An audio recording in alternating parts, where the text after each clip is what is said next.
Hello class and welcome back to Quantum Chemistry, now taught remotely on behalf of Wheaton College. What I've got here is a makeshift document camera that I'm going to use with the lecture outlines that I post online to hopefully continue to deliver quality lecture material for each class. It's really sad that we don't get a chance to spend time with one another in class. It's honestly the best part of my job, but it just makes me look forward even more to seeing you all in office hours remotely. So what we're going to do is we're going to continue with the course and pick up where we left off, talking about the particle in the finite depth box. So here we go.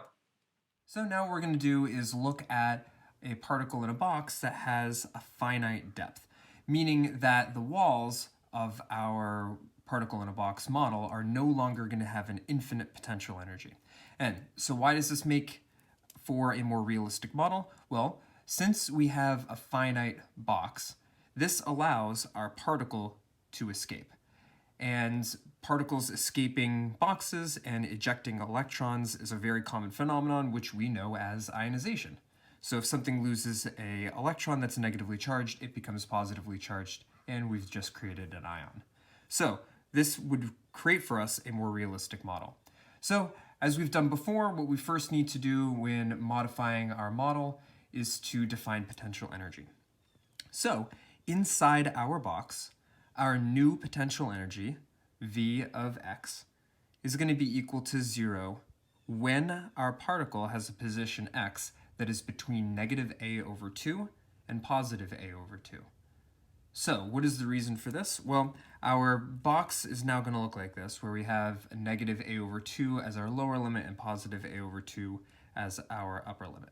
And the whole reason for that being that we no longer have walls like on the left side of the box that have a value for 0. So this is going to make the math actually work out later on when we discover that we actually have some amount of kinetic energy at the walls. So for now, the whole reason for changing our x-axis is to keep the walls from being equal to 0.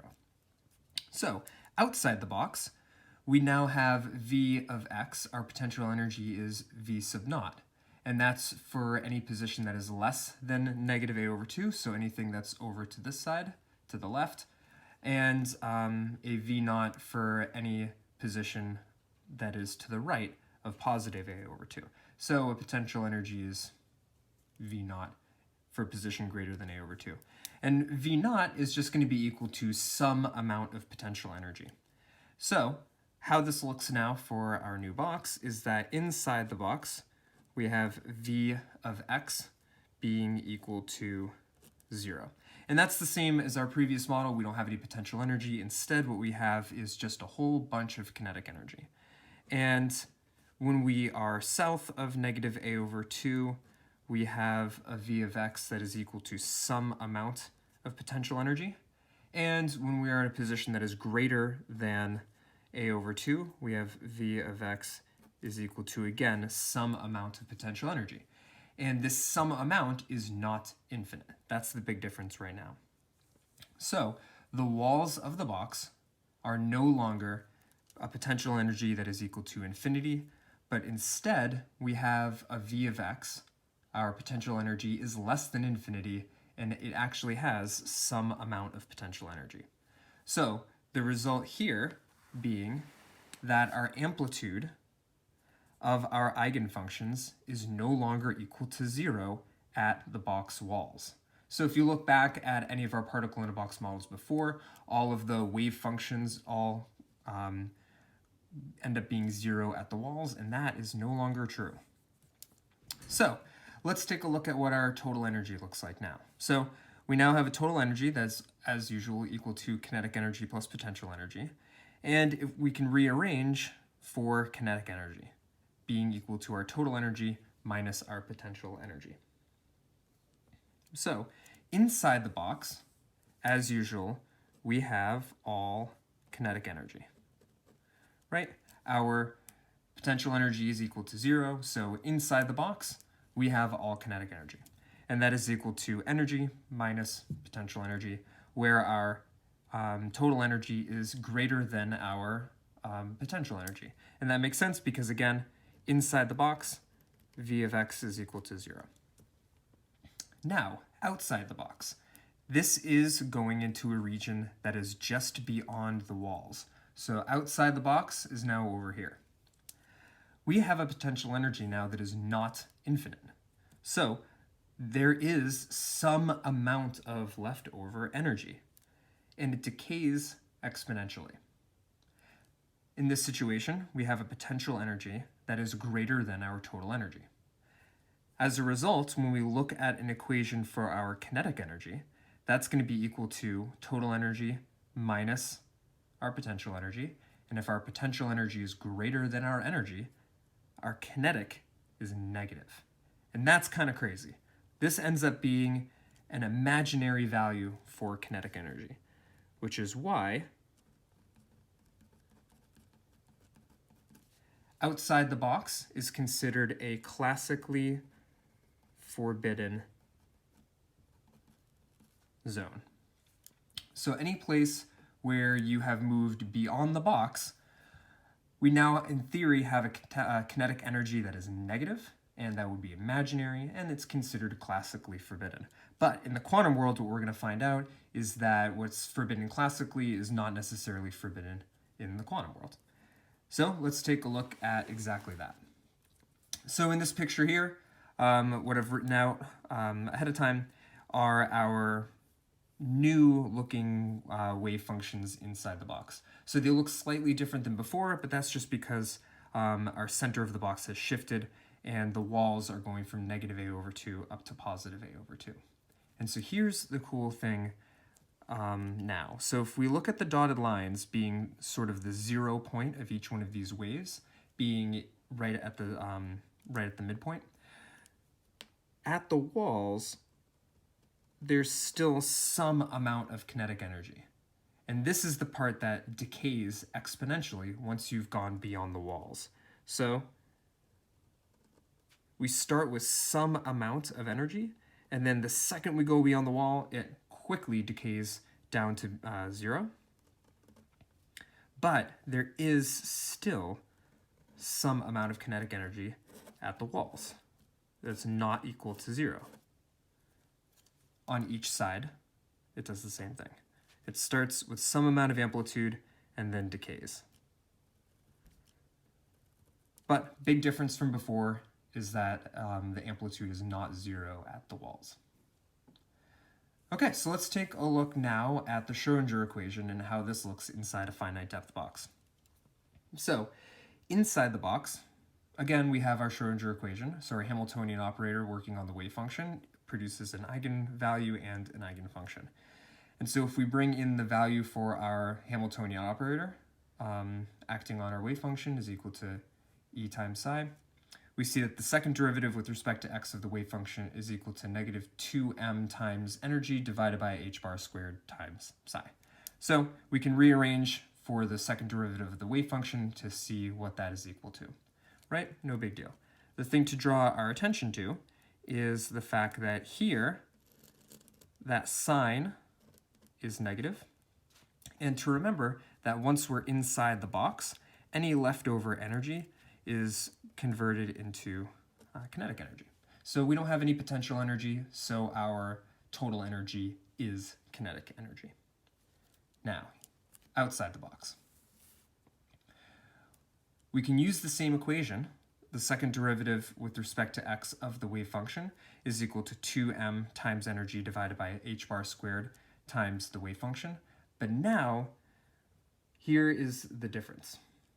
We have our difference in potential energy and energy, but now we have a situation where the sign in front is positive. So, why is that? Well, if we were to take a look at the result of the second derivative with respect to something like a sine function, so if we have a sine function, the second derivative of that, it would go from sine to cosine to negative sine, and we would end up getting a negative. So if we had a negative over here and a negative here, those would cancel, and we would get a positive value for energy. But without that sign being, without the positive sign in front here, we would have a negative sign from the second derivative of that wave function, which would make e times the sine function, e times the wave function equal to being a negative value. And this is consistent with a classically forbidden zone. So it ends up giving us it would end up giving us a negative value, but that's okay, because this is a classically forbidden zone. So now let's take a closer look at the walls of our finite box. So as I've said, the walls of the box have a non-zero amplitude. So our wave functions here are moving around, bouncing back and forth, but they have non-zero values at the edges of the box, which produces a really crazy phenomenon later on. So the eigenfunctions in the forbidden region approach zero. So since we have a non-zero amount for our amplitude of the wave function, we have a non-zero energy right at the beginning, but it will decay very quickly to zero. So they begin at different starting points. So the trend to observe here is that as n increases, the psi function amplitude at the wall also increases. So here, if you look down the boundary between where that red line is and the dotted line, they're really nearby. There's not a lot of amplitude for the psi1 wave function, but if you look at the wall at the psi5 wave function, there is a significant amplitude there. So let's take a look at that trend.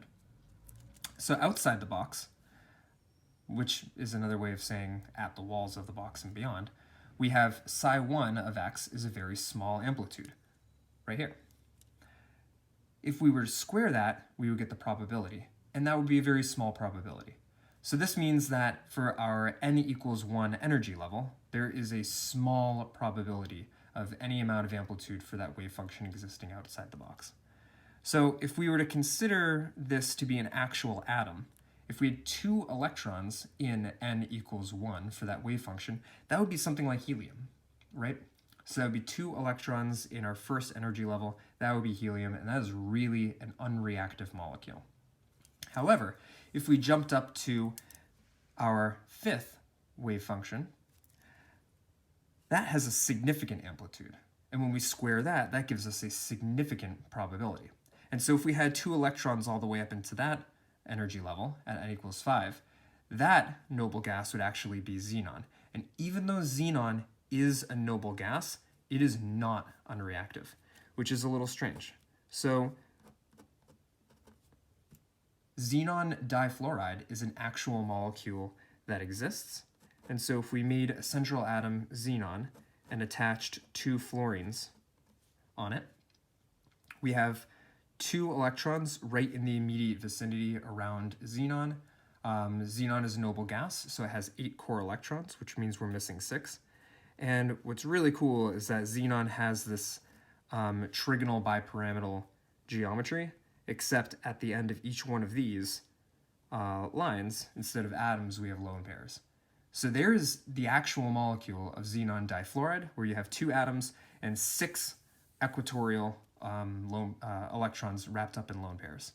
So xenon is not an unreactive molecule, and owing to the fact that at the walls of its boundary, it has a significant amplitude for its wave function, and so it can do stuff. So let's expand that analogy a little bit further and see where it goes. So for low values of n, you can kind of consider these to be core electrons. So these are electrons that are in low-lying n energy levels that don't have a lot of energy. Wave functions don't have a significant amplitude at the walls of their boundary, and so these confined electrons aren't likely to do anything except kind of bounce back and forth in their box. But when we get to high values of n, we can consider those valence electrons. And that's because even though they are bouncing back and forth in their box, once they get to the walls, they have a significant amplitude and exist a little bit outside of the box, enough to have kinetic energy and to have an amplitude for their wave function. So what happens if we bring two atoms kind of together? Well, in this image here, you can see two boxes kind of brought close together, right? For our core electrons, there's not a significant amplitude being shared between them. But for our valence electrons, the ones that are in the highest energy, the most reactive, the least stable electrons, there is a significant overlap between these wave functions. So, if two atoms were nearby, there is a greater amplitude between the boxes for higher values of n. The result of this is that we have wave functions overlapping, which means that the area in between, were we to consider it a probability, so if we were to square these wave amplitudes in between, the square of the wave function, the probability, would become significant, and as a result, we would get a chemical bond. This would be the wave functions overlapping, sharing electrons, sharing the particles, and that would result in a chemical bond. And these chemical bonds are formed from the highest energy particles, which are our valence electrons, which are coming from our valence wave functions. Pretty cool. So now, let's take a look at our confined particles in conjugated molecules. So this is very similar to the ideas that you saw in lab. So if we take a look at three organic molecules, 1,4-diphenyl 1,3-butadiene, which looks like this, 1,6-diphenyl 1,3,5-hexatriene, which looks like this, and 1,8-diphenyl 1,3,5,7-octatetraene, which looks like that. So if we were to look at our energy levels, so for example, for 1,4-diphenyl 1,3-butadiene, we would have an n equals 1 and n equals 2 energy levels populated. And we know that because, well, we have two conjugated pi electrons that are kind of hanging out here, which give us a total of 4 electrons, and these are those 4 electrons. An energy level can only have 2 electrons per energy level, and so we have 1, 2, and those contain our 4 electrons. Were we to promote to a higher energy level, one of these electrons may absorb some energy and get excited up into n equals 3. Or if you have enough energy, you could actually excite higher, but usually it's the next available energy level. So for the next molecule, 1,6-diphenyl 1,3,5-hexatriene, here we have 6 conjugated electrons, and so we have 6 electrons in our energy levels, going from 1 to 2 to 3. So our valence electron now is in the n equals 3, and were we to add some energy to that, we could promote possibly that electron up into a higher energy level. And the trend continues. So if we look at this octatetraene organic molecule over here, we have 8 conjugated electrons, and those would fill the 1, 2, 3, and 4 energy level. And if we added some energy, they could go up. So the more electrons we have, the higher energy the valence electrons become, and the more reactive they become. Also, we can see that the more electrons we have, the wider the box becomes. So those are the trends that we're going to see, and actually right now define. And so, if we look at our energy equations now, we have energy is equal to Planck's constant squared times the energy level squared divided by 8 times mass times the square of the box length. And if we incorporate a difference in those energy levels, we get an equation for a difference in energy. And then if we rearrange and solve for A, the box length, that's going to be equal to the square root of this expression, which is now dependent on a difference in energy levels and a difference in energy. And what we see is that the box length A is proportionate to the square root of a difference in those energies. So, as a result, the number of electrons, as the conjugated system increases, the number of electrons also increase. So If we look back at our organic molecules, as our conjugated system increases, the number of electrons increases. We go from 4 to 6 to 8. The value of n increases for the valence electrons. So we see our valence electrons here going from being equal to the second energy level to the third to the fourth. And as a result of those values increasing, we have a proportionate increase in box length. So the box length is also increasing, which is not surprising. We see here a certain distance for the box length, and that's increasing as we go to hexatriene, and it increases more as we go to octatetraene. So let's look at an example. And what we're going to look at is light absorbing for the molecule 1,6-diphenyl-1,3,5-hexatriene. So that was our third, or rather our second organic molecule that has valence electrons in the third energy level and will absorb light energy to promote an electron up into n equals 4. So 1,6-diphenyl-1,3,5-hexatriene will absorb light at 375 nanometers. So we're going to use our equation for box length if we were to determine the box length of the conjugated system. So the box length is going to be equal to this expression, which includes dividing by a change in energy. Now, the difference in those energy levels is going to be proportionate to the amount of light energy that is being absorbed. So here we have our delta E. That is going to be the difference between those energy levels, which we have an expression for. It also has the same expression, or ends up being the same value for the light energy that's absorbed. The light energy has to equal this change in energy. They have to be the same. So delta E is also going to be equal to hc over lambda, and we can plug in that expression hc over lambda for this delta E down here. And what we're going to be left with is the square root of h squared times the difference in those energy levels times lambda divided by 8 times the mass times Planck's constant times the speed of light. Now, one of those Planck's constants in the numerator will cancel with the Planck's constant in the denominator, and that'll leave us with an expression for box length A that is dependent on the wavelength and the speed of light. So let's define what we know. Our second energy level squared minus our first energy level squared is going to be the fourth squared minus the third squared, which is going to end up being equal to 7.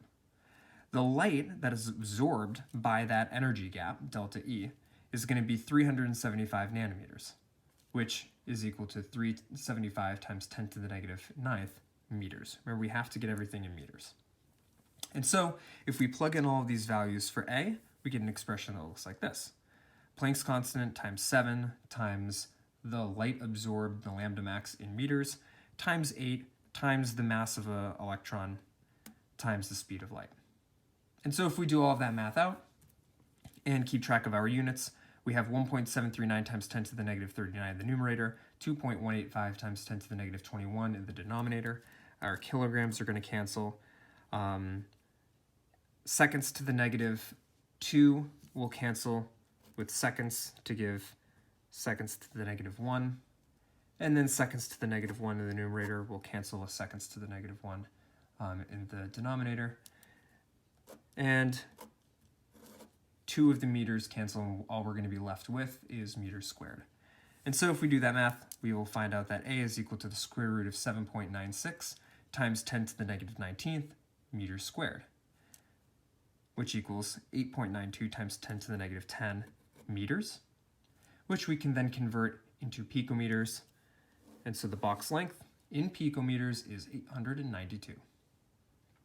So now we can calculate what is the predicted energy difference between n equals 4 and n equals 3. Well, we could use two different equations for that. We could either use this change in energy, which is dependent on the energy levels and the mass of the electron and the box length and all of that, now that it is all known.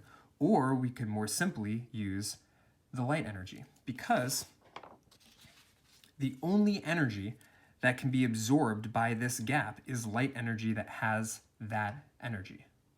They have to be the same, otherwise it wouldn't be absorbed. So let's use the simple one. So I wrote that out here. As confined particles relaxes to a lower energy level, light energy released is proportionate to the energy gap between those levels. So that allows us to just use the simpler equation. So if we have a known value for our lambda max, we can figure out what the light energy that is being absorbed is equal to, and that energy is going to be equal to our energy gap. So delta E is equal to hc over lambda, which is equal to Planck's constant times the speed of light, divided by our lambda max in meters, which is ends up being equal to 5.30 times 10 to the negative 19th joules. And now, since we're talking about energy levels, we can figure out the ratio of particles in the higher energy level, n equals 4, to n equals 3, using the Boltzmann distribution formula will give us a value for our ratio of population at n equals 4 equals n equals 3. So n of 4 over n of 3 is equal to g of 4 over g of 3. Remember, these are the degeneracies.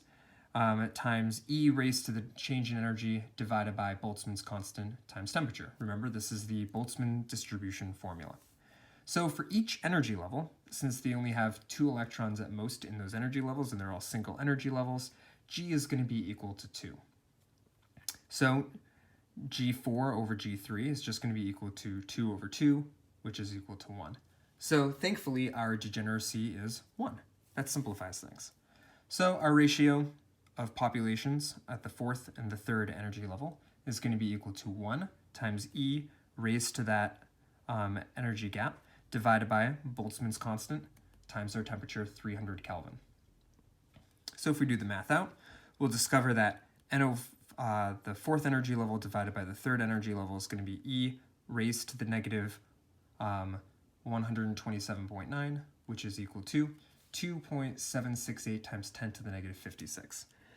Times 10 to the negative 56 is very, very, very small. That is an incredibly small number. As a result, very little population in n equals 4. And so this should make sense because this is our ground state. For our our hexatriene molecule, we have 2, 4, 6 electrons, and that's the ground state.